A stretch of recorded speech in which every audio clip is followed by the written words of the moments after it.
Welcome to blustery, snowy Oregon. This is very unusual for us, and so it's going to be a week of complete city shutdown, I think.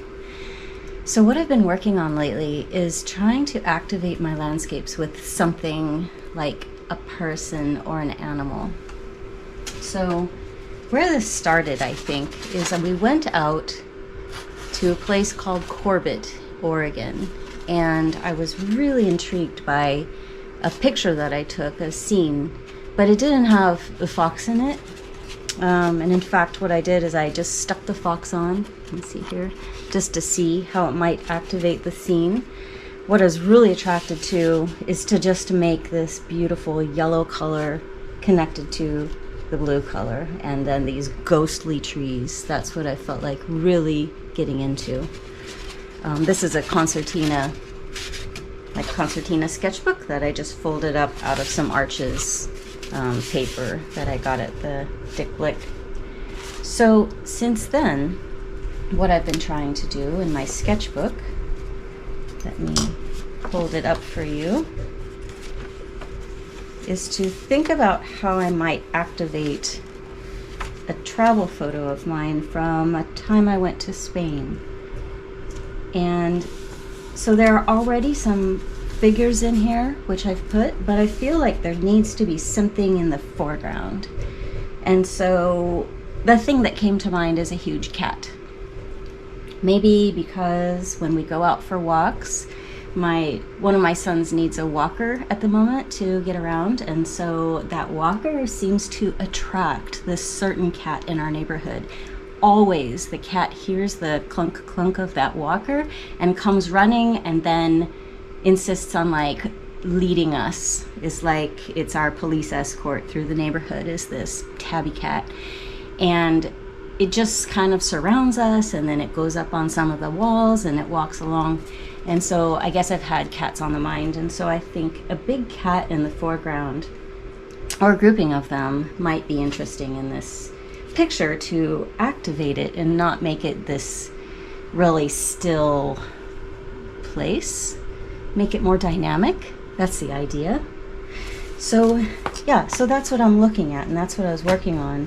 So I went on to Pexel.com, which is Pexel and Unsplash are good resources for copyright-free images. And so I was looking for that cat, a good image of a cat, which I really should be taking out my camera when we go for walks so that I can capture the cat that follows us on our own walks. And maybe I'll do that when the snow stops. But I couldn't find one very well, so then I found a different scene that I was starting to work that had a cat in it, and here we are at the very beginning of this. So I'm going to keep looking for cat images, and I'm going to keep going on this little other scene that I found on Pexel. All right. Here's the image that I've been working with. It's kind of maybe it's not an image that you would typically pick, because it doesn't show where this meets the sky, and of course, like, that's me there in the picture, which I've eliminated in my drawing. And it's very monochromatic, right? There's just this dark colors and a little bit of the ochre of the bricks in this church. So what I found is that I really like using neocolors, these two neocolors, for getting some texture and then getting some light color. So I'll show you how I'm doing that. This is a raw sienna, and this one is ochre. And so basically what I do is I just get some of that pigment onto the page, and then I go in really with any brush, and I just sort of don't rub out the texture of the neocolor completely, but get a little bit of that color in there. It gives it that old church kind of look, or old building, really, old building look. the underdrawing was started with a Faber-Castell 6B. I really like the soft leads, so 6B is super soft. So these pencil marks aren't running, but I am using my Stabilo All in order to get in some darker lines. So like for instance, this is the line of the Faber-Castell, and I can go over it, and then I can activate. I have to be very careful to not put too much water because it will activate very strongly, as you can see. Woo! But that gives me some wonderful value and tone, which exists in the picture, of course. You know, at the end, after I've gotten in some of the base colors, then I can come back in and really start to define the edges and corners and get my darks, my darks in there by putting a little bit of that Stabilo All and then just touching it with a little bit of water. It gives a beautiful kind of watercolory look. In fact, I have some black watercolor that I sometimes use, but if I had known that I could just use the Stabilo All for my watercolor looking blacks, I might have just skipped the paint and gone straight for this pencil. It's a great tool. And then for some of these other lines, I'm just using Inktense to get some of this other color in there. It's a nice way to have a little variation. When I use just watercolor from my palette, it gives more of an even wash most of the time. It doesn't have these big variations in dark and light within the same piece, within the same block. And that's what I'm going for here, is that lots of variations. So anyway, so I need to keep looking for my cat, and I think I want a cat that's walking and then a tail that kind of goes over the top of, that overlaps, right? Because things that overlap really seem to make me feel happy, like these people that overlap the stairs, and this wall that overlaps the building. It feels really good to have some overlaps. So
Now it's afternoon. I've been working on this thing all day as the snow has been falling and piling up outside. And I'm here. I found my cat. And I found some more texture. And I added in some watercolor. There's this color, quinacridone gold, that just sunnies up any painting that I'm working on. And I propped it up while I was playing backgammon with my husband. I propped it up on this little tabletop easel that I keep sort of close to the floor so that I can look at paintings from a distance, because I get into it real close and I kind of forget how it's reading, especially the values. If you ever put your painting up a little bit far away, you'll know right away if the values are popping or not. And I could see the values are popping, but the interesting thing is that I set it up next to a little painting of a house in our neighborhood that I did a while back, and I thought, gosh, you'd think that these are both from the same country. They look very similar. This one is from Spain and that one is from Portland. But also you could tell my hand, which is interesting. Like, it's true what people say, like you have your own style that will come out if you just keep moving your hands and you just keep exploring. Something that keeps coming, this painting I like very much because it has a very illustrative quality to it. I'll be showing you this while I'm looking at it. But the things that come up is like a question of how have I tipped the camera to look more at the foreground versus the way the building meets the sky. If I started it all over again, I think I would be more inclined to look more at the sky, because I have a few textures for sky that really excite me and would look great against this sort of yellow ochre color. Jury's still out for me on this cat in the foreground. I think something needs to be in the foreground, but I'm not sure if the cat is the right thing. Maybe some people with umbrellas and chairs or something else. I'm not sure. But this is the first time to attempt this particular building, and so I'm quite pleased with the exercise, the feeling of getting something down that looks like me and looks illustrative, looks like a storybook. I love that when what I've made kind of gets to that level. I think I'm going to keep going with this, but I might wrap it up for this video and share it out, and maybe in this long snowstorm, maybe I can work on something every day, because honestly, we're not going anywhere. I'm stuck. All right, talk to you soon.